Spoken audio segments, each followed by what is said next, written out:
राधे राधे। मैं हर्षा अग्रवाल। हर worth India में आप सभी का स्वागत है।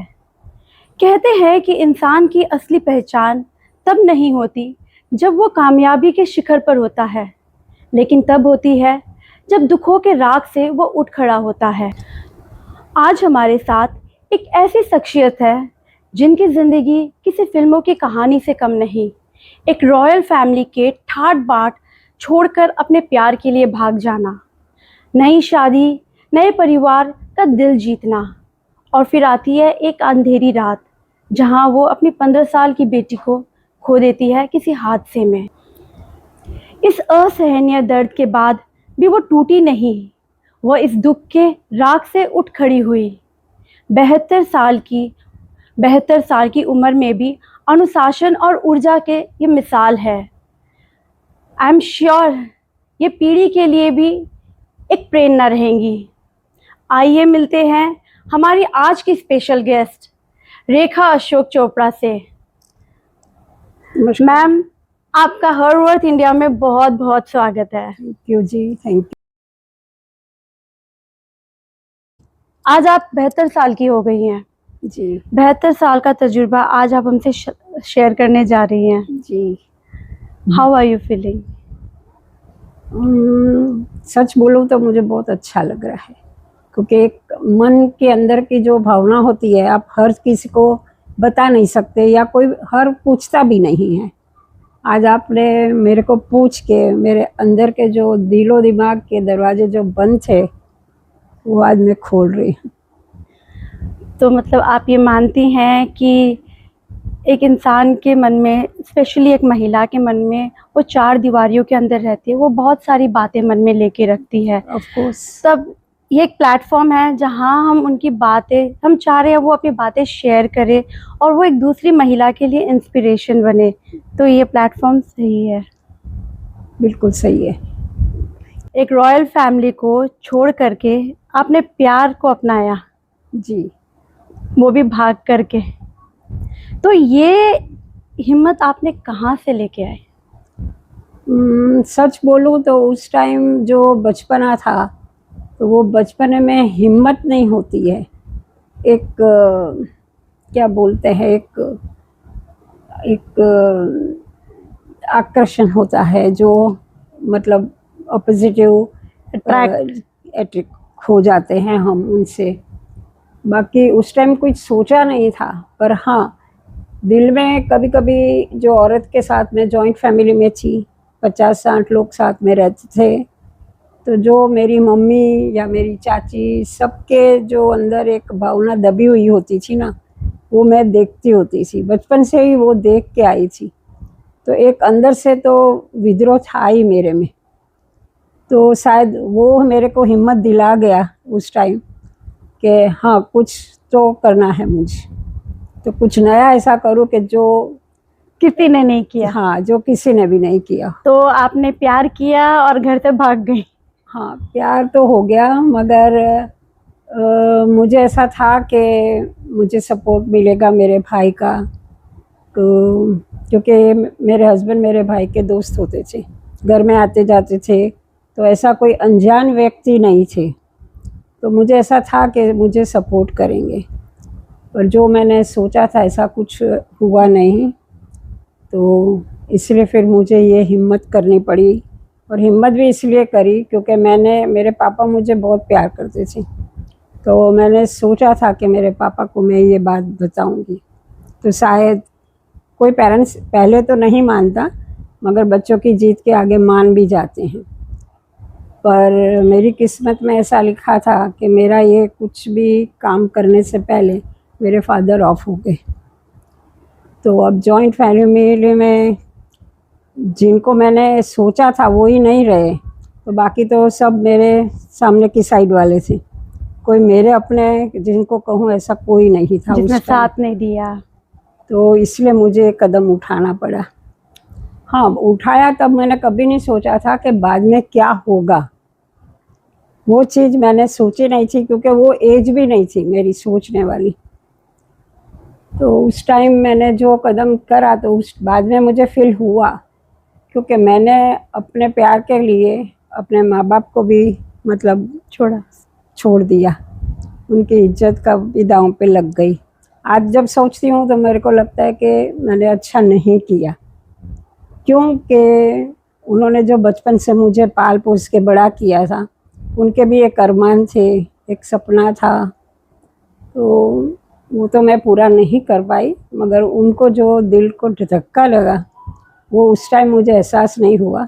जब मैं माँ बनी थी तब तब मुझे ऐसा इस चीज़ का एहसास हुआ था। मगर मैम, ये उस तब की बात है जब उस टाइम फीमेल को इतनी लिबर्टी नहीं थी नहीं, कि वो ये बिल्कुल प्यार करने का ही वो डिसीजन नहीं ले नहीं। सकती थी। तो भागना was a very bold decision. वो इसलिए करना पड़ा कि मुझे लगा कि नहीं तो ये लोग मतलब नहीं मानने ही नहीं वाले थे। वो तो मुझे 100% था, तो इसीलिए काफ़ी इनके फ्रेंड्स वगैरह ने हमको बहुत सपोर्ट किया था। और मैंने दिल्ली जाके आर्य समाज में हमने शादी करी थी वहाँ पे। फिर उनके बुआ जी थे वहाँ, मामा जी थे, सबके घर गई, नाना जी के घर गई, मगर इनकी तरफ से मुझे इतनी प्रॉब्लम नहीं आई जितनी मेरे पेके वालों से आई। मायके से आई थी। हाँ, वो लोग ने 7-8 साल तक मुझे बुलाया नहीं था, क्योंकि उस टाइम वो हमारी फैमिली भी बहुत रॉयल मानी जाती थी सूरत में। बाद में इधर आने के बाद हमारी भी फैमिली, मतलब कि मेरे हस्बैंड की, वो भी धीरे धीरे काफ़ी रॉयल में आ गए। उनका पॉलिटिक्स, पैसा से भी, पहचान से भी, उनका जो रुतबा था, सूरत में नाम था, वो सब मेरे को मिला। जो मेरे फैमिली में था उससे भी ज़्यादा मिला। पर दिल में एक तसर तो हमेशा रह गई कि मैंने जो किया वो मेरे, खास करके मेरी माँ के लिए, एक औरत होते, मैं वो सोचती हूँ कि उसको बहुत फील हुआ। माँ की बहुत उम्मीदें होती है, उनके हाँ, सपने होते हैं मैं अपनी बेटी क्योंकि की। फैमिली के सभी लोग जो भी होगा वो माँ को ही बोलते हैं कि तेरी बेटी ने यूं किया, तेरा यूं हुआ। तुम्हारे सास हो, ही संस्कार हाँ, है। दादा हो, दादी हो, जेठानी हो, देरानी हो, कोई भी हो, देवर हो, जेठ हो, सब ने मतलब मेरी मम्मी को जो सुनने को मिला, तो वो थोड़ा मेरे को वो चीज़ आज का तक दुख देता है। आज बहुत फील होता है। आज मतलब जब से मैं समझदार हुई तब से मुझे ये चीज़ का बहुत फील हुआ कि उसी टाइम मैं घर में ही रह के भी बगावत कर सकती थी। ऐसा भी जैसे आजकल की लड़कियां करती है कि या तो मैं मर जाऊंगी, सुसाइड कर लूँगी, या शादी नहीं करूँगी, पर करूँगी तो इससे ही करूँगी, ये सब आज की लड़कियां बोलती है। आज तो ये ट्रेंड हो गया है हाँ, मैम। मगर हमारे टाइम में तो बोला ही नहीं जाता था, तो एक्शन करना पड़ा। ये भी एक बहुत हमारे लिए इंस्पायरिंग है। जिस जमाने में हम फीमेल्स को कभी लिबर्टी नहीं थी कि हम ये बोल्ड डिसीजंस ले सके, उस वक्त रेखा जी ने भागने का उस वक्त रेखा जी भागी है अपने प्यार के लिए, अपने ठाट बाट रॉयल फैमिली को छोड़ के। हाँ, वो बात भी सही है कि मैंने बहुत कुछ छोड़ दिया, क्योंकि उस टाइम तो सोचा ही नहीं था कि अगर इनके घर वाले एक्सेप्ट नहीं करते तो ये इनके पास भी क्या था। जो था उस टाइम तो माँ बाप का ही था, या मेरे पास या इनके पास। मगर इनके माँ बाप ने, खास करके इनके पिताजी ने बहुत सपोर्ट किया हमको। बहुत, ऐसे एक शब्द भी मुझे कभी कुछ नहीं बोला। आपको एक नई फैमिली में आना था, तो उनका दिल जीतने के लिए आपको क्या क्या करना पड़ा? एक तो एकदम डिफरेंट था, मैं एकदम गुजराती और ये एकदम पंजाबी। खाना पीना, बैठना उठना, बोलना, एक एवरीथिंग डिफरेंट था। तो थोड़ा टाइम तो मुझे ऐसा लगा कि कहीं मैंने कुछ गलत तो नहीं कर दिया, ऐसा फील अंदर से हो रहा। मगर ये लोग सबके बहुत सपोर्ट था। मेरी ननद, मेरे ससुर जी और मेरी जेठानी, सभी लोग बहुत अच्छे थे, मेरे जेठ दोनों। तो धीरे धीरे धीरे मतलब थोड़ा थोड़ा मैं इनके साथ एडजस्ट हो गई, और इतनी प्रॉब्लम मुझे नहीं आई जितनी प्रॉब्लम मुझे मेरे घर वालों से हो गई, उतनी प्रॉब्लम मुझे इनके घर वालों से नहीं आई। उसका कारण ये भी है कि मेरे ससुर जी पहले से ही काफ़ी एक्टिव थे, तो उनकी जो सोच थी उस ज़माने में भी काफ़ी मतलब बोल्ड थी, ऐसे जिसको बोलते हैं ना, आर्य समाज और सोशल वर्कर थे ये। तो जैसे विडो की शादी नहीं करनी, ऐसा जो हमारा समाज था, इसमें भी उन्होंने बहुत ज़्यादा विरोध किया था। मतलब फिर काफ़ी मेरे ससुर जी ने इस टाइप के काम किए थे, इसलिए इन्होंने कभी भी मुझे कुछ भी नहीं बोला। तो मेरी लाइफ में मैं समझती हूँ कि उनका बहुत बड़ा हाथ। मतलब फाइनली आपने अपने ससुराल वालों का दिल जीत ही लिया था। जीत ही लिया, मगर जीत लिया मीन्स मैंने अपने आप को, मैं गुजराती नहीं पंजाबी हूँ करके मैंने वो स्टाइल में रहना, बोलना, जीना सीख लिया। तो this was your struggling phase. हाँ। ये आपका एक स्ट्रगल रहा है। हाँ, भागने के बाद शादी के दौरान जो अपनी फैमिली का दिल जीतना है, तो वो स्ट्रगल फेज आपने फेस किया है। बहुत किया है। कहीं भी जाओ तो पहले तो सबकी आंख ही मुझे ऐसे बता देती थी कि जैसे ये अलग है। उनकी कोई भी फंक्शन, कोई भी पार्टी, कोई भी किसी में कोई उनके रिश्तेदार आए, सब में उनकी आंखों में ऐसा फील होता था कि मैं अलग हूँ, ऐसा मुझे फील होता था, क्योंकि उनकी आंख मैं पढ़ लेती थी। मगर जब भी वो व्यक्ति दोबारा जब मुझे मिले, उनको लगा ही नहीं कि मैं वही हूँ, क्योंकि मैंने अपने आप को बहुत चेंज कर लिया, बोलने, चालने, पहनने, उड़ने में, हर चीज़ में ऐसे। तो स्ट्रगल तो लाइफ थी मेरी, मगर कहते हैं ना प्यार के लिए love is blind. Love is blind, उसके लिए कुछ भी करो कम पड़ता है। रॉयल फैमिली की ठाट बाट छोड़कर भाग के शादी की। उसके बाद शादी के दौरान अपने ससुराल वालों का बहुत प्यार से दिल जीता। ये भी हमारे लिए एक प्रेरणा है कि उस समय जो चीज़ पॉसिबल नहीं थी, इन्होंने पॉसिबल कर दिखाई। मैम, आपकी बेटी सिर्फ 15 साल की थी जी। 15 साल की उम्र में आपने एक हादसे के दौरान उन्हें खो दिया। आप इस हादसे से अपने आप को कैसे उभार के ऊपर लेके आई? इस राख से आप कैसे उठ खड़ी हुई? सच बोलूं तो आज भी नहीं उभर पाई हूँ। बहुत याद आती है उसकी। पर उस टाइम क्या था कि सोचा नहीं था कि मेरे साथ ऐसा हो सकता है। ना मैंने सोचा था, ना मेरे हस्बैंड ने, कि भगवान ने हमारे ऐसा लिखा होगा हमारे उसमें। तो उस टाइम तो नहीं उभर पाई, अभी भी उभर तो नहीं पाई हूँ, पर धीरे धीरे अपने आप को एडजस्ट करती रही कि भाई भगवान ने कुछ अच्छा सोचा होगा, या मेरे कर्मों का जिसे बोलते फल मेरे को मिला, या जो भी हो, ऐसे मन को मारती रही, ऐसे समझाती रही कि भाई हाँ कुछ ना कुछ ऐसे। पर आगे जाके भी मतलब जैसे मेरे ससुर जी को ऐसे फील हुआ था कि मेरे हस्बैंड भी बहुत डिप्रेस में हो गए थे। तो मेरे ससुर जी ने सोचा कि हमारी ऑफिस थी दुबई में, तो कहते हैं ये दोनों को वहाँ शिफ्ट कर देते हैं। तो हम दुबई चले गए, और दुबई हमारा बिजनेस था, तो हम बस उसमें लग गए। तो शायद एक बोलते ना, समय ऐसी चीज़ होती है जो हर दुख को धीरे धीरे बुला देता है। भूल तो नहीं पाए हैं अभी भी, पर एक ठहराव सा फिर आ गया लाइफ में कि मन ऐसा सोचने लगा कि हाँ मेरे साथ ऐसा हुआ है, मेरे से बुरा भी लोगों के साथ होता है ऐसा। तो फिर मेरे हस्बैंड भी वहाँ फिर जॉब काम पे अपने बिजनेस में लग गए, और धीरे धीरे हम लोग फिर अपने आप को, टाइम तो बहुत लगा, 5-10 साल तक तो निकल ही गए ये सोचने में ही कैसा हुआ, सच्ची हुआ ऐसा, और निकल गया वो टाइम। और अगर दुबई नहीं मेरे ससुर जी हमको भेजते, तो मुझे लगता है कि कुछ भी हो सकता था,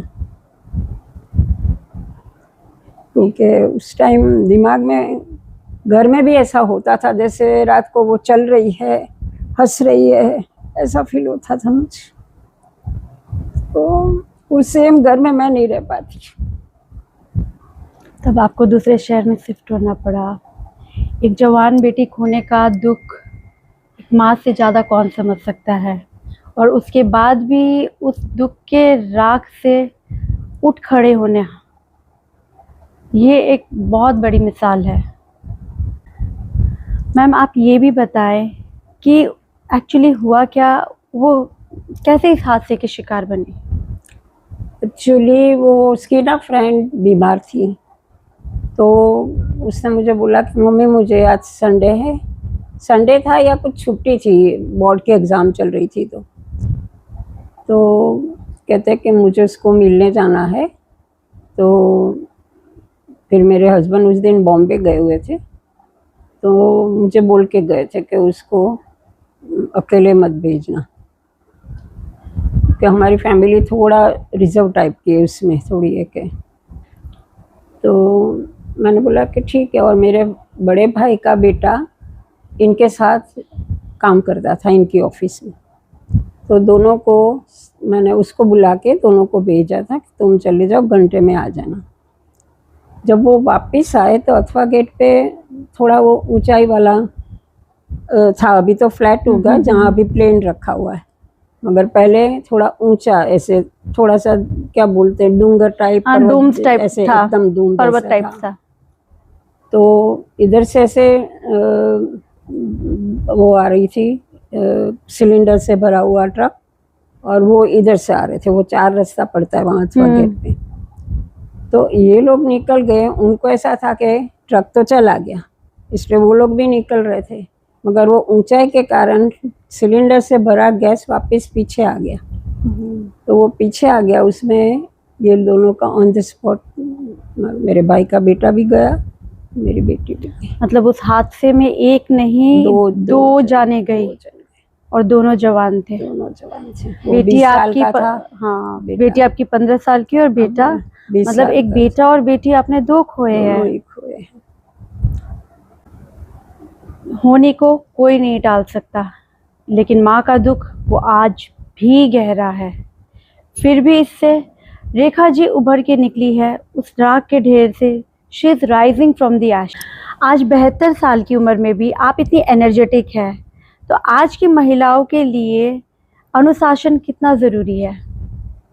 मेरे हिसाब से तो बहुत ज़रूरी है, क्योंकि डिसिप्लिन अगर जहाँ भी नहीं होगा, वहाँ कभी भी आप अपने आप को कुछ कर नहीं पाओगे, कोई भी फील्ड में कुछ भी नहीं कर पाओगे। डिसिप्लिन हमेशा होना चाहिए, चाहे वो घर के काम के लिए हो, बाहर के काम का हो, या कोई भी फील्ड हो, जहाँ डिसिप्लिन। आप देखिए, कहीं भी आपको ऑफिस में भी काम कर रहे होंगे, अगर आपको 10 से 5 या 10 से 6 की आपकी ड्यूटी है, तो आपको वहाँ पहुँचना ही है। वही चीज़ अगर घर में भी डिसिप्लिन रखते हैं लेडीज़, तो उनको आराम भी मिलता है और उनका काम भी टाइम से होता है। डिसिप्लिन तो रखना ही पड़ता है आपको। कोई भी, आप स्कूल का भी देख लीजिए, स्कूल में भी आपको एक टाइम पे बच्चों को छोड़ना ही होता है और एक टाइम पे लेना होता है। अब हर जगह पे देखो, डिसिप्लिन फर्स्ट है, कोई भी फील्ड। आपकी डिसिप्लिन ही एक अनुशासन ही रहा है जिसने आपको आज उठ खड़ा किया है। नहीं तो इतने हादसे हुए आपके साथ, उसके बावजूद एक महिला इतनी स्ट्रांगली खड़ी हो, दैट्स नॉट पॉसिबल। मैम, आज की महिलाओं को आप कैसे इंस्पायर करना चाहेंगी कि घर और पैशन को साथ लेके कैसे चलना चाहिए? मेरे हिसाब से तो काफ़ी लोग चलते हैं, और मैं मेरी बहू की बात कर रही हूँ। वो लंदन में है, और लंदन में तो सारा काम खुद करना पड़ता है। वो काम भी करती है, जॉब भी जाती है, और बच्चे को भी संभालती है, सब काम करती है। इंडिया की तरह यहाँ नौकर चाकर, बच्चों संभालने वाले, खाना पकाने वाला कोई भी नहीं होता वहाँ। तो करना चाहे लेडीज़ तो करे, कर ही सकती है। और उसमें मैं कहती हूँ जो घर के बड़े हैं वो सपोर्ट करें, तो मुझे लगता है कि वो कर सकती है। Everything is possible. या एवरीथिंग इज पॉसिबल। अपने एक दिन यहाँ काम वाली नहीं आती तो पूरा घर का मैनेजमेंट खराब हो जाता है यहाँ पे, और वहाँ ऐसा नहीं होता है, क्योंकि उन्होंने वो डिपेंडेंट ही नहीं है, ना नौकर पे, ना ड्राइवर पे, ना किसी के ऊपर, क्योंकि वो खुद करती है सब कुछ ही। तो मैं भी वहाँ जाके रही, तो मुझे भी बहुत कितनी बार उस पर वो गर्व होता है, दर्द होता है कि ये मेरे को काम भी नहीं करने देती, खुद भी इतना घर का कर रही है, प्लस वो जॉब भी कर रही है, और बच्चों को छोड़ने लेने जाने का वो भी काम कर रही है। वो अपना जॉब उसने ऐसे ही ढूंढा है, कि छोटी बेटी है उसकी, तो उसको लेके पहले स्कूल छोड़ के वो जॉब पे जाती है और फिर वो 4 बजे वहाँ से उसकी छुट्टी होती है, तो वो अपनी जॉब भी उसने वैसे ही रखी है। वो वहाँ से उसको लेके घर आती है, आके रात का खाना बनाती है, उसको होमवर्क कराती है और रात को पूरा किचन क्लीन सब कुछ करके सोती है। क्योंकि जो महिला बाहर काम करने जाती है, पैसा कमाती है, उनको आत्मनिर्भर कहा जाता है, लेकिन जो महिला घर के अंदर काम करती है वो खुद को कमज़ोर महसूस करती है कि मैं आत्मनिर्भर नहीं हूँ। नहीं, हाँ, मैं आपकी बात गलत करती हूँ। वो समझती नहीं है, उसको समझाया जाता है कि तू कमज़ोर है। वो नहीं समझती, वो तो बहुत खुश है अपना घर का काम करके, खाना पका के, सबको प्यार से खिलाने में, अपने बच्चों को रखने में, वो हर काम करने में खुश है। मगर इसको कमज़ोर इसलिए बनाया जाता है कि उसको समझाया जाता है, ऐसा टोका जाता है कि तुम कुछ भी नहीं हो सिवाय कि तुम रोटी पकाना जानते। हाँ जी। क्योंकि अगर उसको आप पुश करो हर एक चीज़ में कि नहीं तू ये कर सकती है, तो मैं नहीं मानती हूँ कि कोई औरत नहीं करे। बिल्कुल। और a woman is always a multitasking. मैंने ऐसी कितनी लेडीज देखी हुई है कि जो इतना पढ़ी लिखी नहीं है, हाँ जी, मगर फिर भी वो अपने उसको चांस मिला है, सपोर्ट मिला है अपने ससुराल में, तो वो काफ़ी बोल्ड हो गई है और आगे बढ़ी है। कोई भी फील्ड हो, ऐसे ज़रूरी नहीं है कि आप ऑफिस में बैठ के काम करते हो और आप अपना बिजनेस करते हो, ऐसा नहीं है। कितनी लेडीज ऐसी है जो अपने हस्बैंड के बिजनेस में इतनी हेल्प करती है, तो वो कोई कम नहीं है। हाँ जी, कोई औरत ऐसी नहीं है जो कमज़ोर है या जिसको आता नहीं है। अगर वो घर का हिसाब किताब चला सकती है तो कोई भी हिसाब किताब चला सकती है। मैं तो बोलती हूँ, तो मेरा मैसेज दूंगी कि अपनी बेटी को इतना स्ट्रांग बनाओ कि वो अपना घर, अपना बैंक बैलेंस, अपनी गाड़ी, सब कुछ खुद अपना कमा के करे। उसके बाद इसकी शादी करो कि जब वो सामने वाले के घर जाए तो उसका वजूद होना चाहिए कि मेरा सब कुछ मेरा है। कि शादी के बाद ना माँ बाप बोले, कि ना शादी के बाद हस्बैंड बोले कि ये मेरा घर, ये मेरा, ये सब कुछ अपना बोलने का जो भूल गए हैं लोग, तो वो औरत सिखाएगी जाके उसको उस घर में। इसलिए हर एक माँ बाप को मैं तो यही मैसेज देती हूँ, अपने बच्चे को स्ट्रॉन्ग, फैशन में नहीं, ये नहीं, वो नहीं, मैं कहती कुछ भी नहीं है, मगर उसको इतना काबिल बनाओ पढ़ा लिखा के कि वो ऐसे टॉप पर पहुँच जाए कि इसको कभी भी दूसरे घर में ये सुनने का वर्ड नहीं आए कि एक घर मेरा है। वो होना चाहिए, और वो मैं मानती हूँ वो आज़ादी है औरत के लिए सबसे बड़ी। ये शब्द जो रेखा जी ने अभी कहे, आज़ादी के, एक औरत की आज़ादी के, अगर हर घर में एक रेखा जी जैसी माँ और एक सास मिल जाए तो वो हर एक बच्चे के लिए बहुत ही बड़ी बात होगी। उसे किसी सास की ज़रूरत नहीं, उसे एक दूसरी माँ मिल जाएगी। आपके एक्सपीरियंस से एक ऐसा मैसेज दीजिए जो हमारी पीढ़ी के लिए एक प्रेरणादायक हो। सबसे पहली तो बात मैं ये बोलूँगी कि कोई भी रुकावट आए, कोई भी मुश्किलें आए, मगर आपको एक बात ठान लेनी है कि मुझे ये चीज़ करनी है और ये बनना है, वो बन के ही दिखाओ।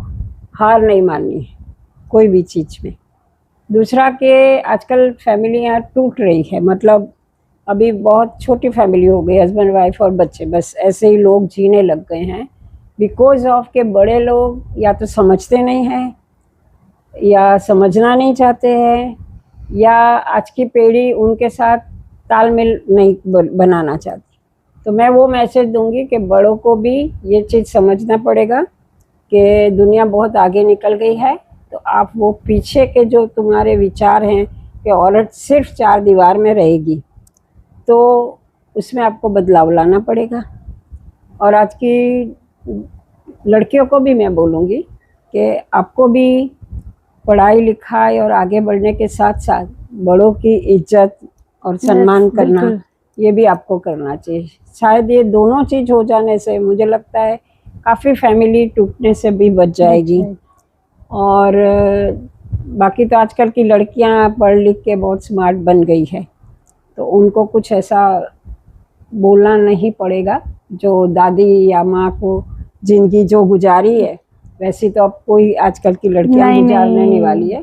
मगर इतने आज़ाद भी मत बन जाओ कि आपकी आज़ादी कभी आपको ही पाँव में बेड़ी बन जाए। ये हमारे लिए बहुत ही इंस्पायरिंग कॉन्वर्सेशन रही है आज की रेखा जी के साथ। एक औरत का वजूद और उसकी कीमत उसके हाथों में है। अगर वो चाहे वो कुछ भी कर सकती है। भगवान ने उसे इतनी शक्ति दी है कि वो एक परिवार, एक घर, एक समाज सब संभाल सकती है। मैम, आज आपके साथ जो कॉन्वर्सेशन हुई है, it is really very inspiring. I am sure जो इतनी महिलाएं इस कॉन्वर्सेशन को देखेंगी वो उनको ज़रूर प्रेरणा मिलेगी, क्योंकि 72 साल का जो एक्सपीरियंस रहा है, अगर उनसे हमें कुछ सीखने को मिलता है, I think that is icing on the cake.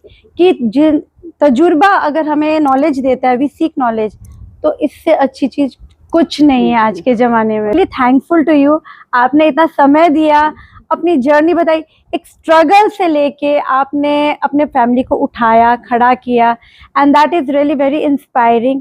That is why we kept the theme of this interview, rising from the ashes. Thank you, बहुत अच्छा लगा, थैंक। अगर आपको भी ये कॉन्वर्सेशन दिलों पे छुई हो तो हर वर्थ इंडिया को ज़रूर से सब्सक्राइब करें। अगर आपकी भी कोई अपनी कहानी है तो हमें साझा कीजिए, हम आपकी आवाज़ बनेंगे। आपका अपना वजूद है, एक आपकी अपनी एक कीमत है। हर वर्थ इंडिया। जय गुरु।